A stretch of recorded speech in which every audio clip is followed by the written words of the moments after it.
Hello, everyone. Thank you very much for watching today. Today is Tuesday. It's November 9th already. And today's topic is well, first, let me check my Facebook, make sure we are going live. And there I am. And today's topic, I was just thinking about this weekend, is that your greatest strengths, the things that you think are the best about you, could also be your greatest weakness too. So today I want to challenge you to think about all the things that you are great at, good at, especially in real estate and sales and building connections and connecting with people and the things that are great about you. And also be thoughtful to know that sometimes that great thing about you, you're energetic, you're smart, you're witty, you're whatever it is, you're a great salesperson, objection handling, whatever it is. Think about, is there situations or there's people that can be your greatest weakness with them, not overall, but with them. I'll give you an example to think about. Is that when I train agents, from being in the real estate business so long and dealing with so many different types of people and their personalities and buyers and sellers and what they need and what they want and what they expect to get good customer service from their agent, is that you got to customize your communication and your service to them. So example, I tell agents, sometimes your greatest as a salesperson, as a realtor, your greatest strength is your personality and your emotions and making people feel that you feel like they do, that their happiness is your happiness. When they're sad, you're sad. You are being part of them. If you could follow me with this, is that how that could be a weakness is in dealing with the other agent or the other side.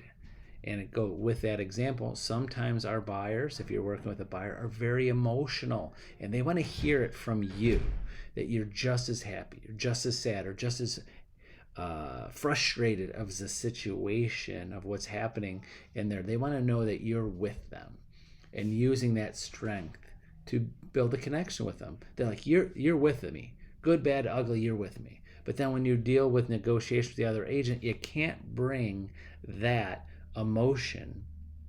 You can't bring that frustration to the table sometimes, because when dealing with the other agent, you want to be level-headed. You want to be you might have to be more analytical than emotional at that time, and working the transaction out and being a give or take. We've had buyers that say, I want this, or I'm not doing this. Well, you as a great negotiator might have to go into the table with the other agent and try to negotiate that, not be so stern, like, I'm not budging unless I get this. Sometimes you do, but sometimes to work the transaction, to make sure both sides are coming to an agreement, to make things happen, you got to let go of that greatness that you might have, of that connection you have with the buyer. Does that make sense? And also, again, sticking with that, to give you an example of a greatness of that emotion. Sometimes I see such emotional people that connect with other emotional people, but then when you get that analytical person that just I want numbers, I want dollars, I want cents.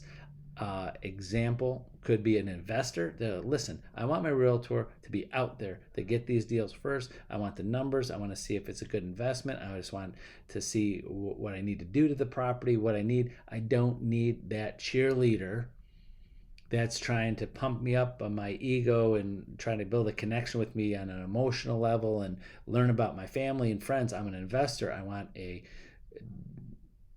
hard-nosed numbers person and be analytical.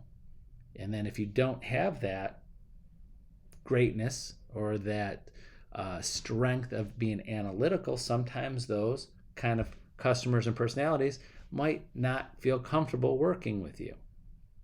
So if that makes sense. So today, without going into example after example after example, is think about your greatest strengths that you bring to the table, and think about how those greatest strengths could be weaknesses too. And the reason why, before I let you go, the reason why I thought about this weekend, I'm watching, this weekend I'm watching some, I can't even think about different superhero type movies. I love those. I don't know. I'm a Marvel and DC. I love those superhero movies.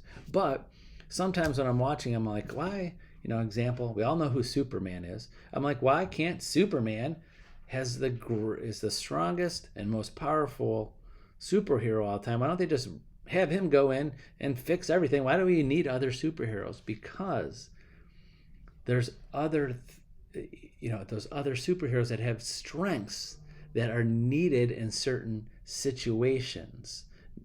Does that make sense? And that's how I got on this topic. I'm like, wow, in different situations, different clients, different negotiations, different buyers and sellers, and negotiations and situations and needs and wants.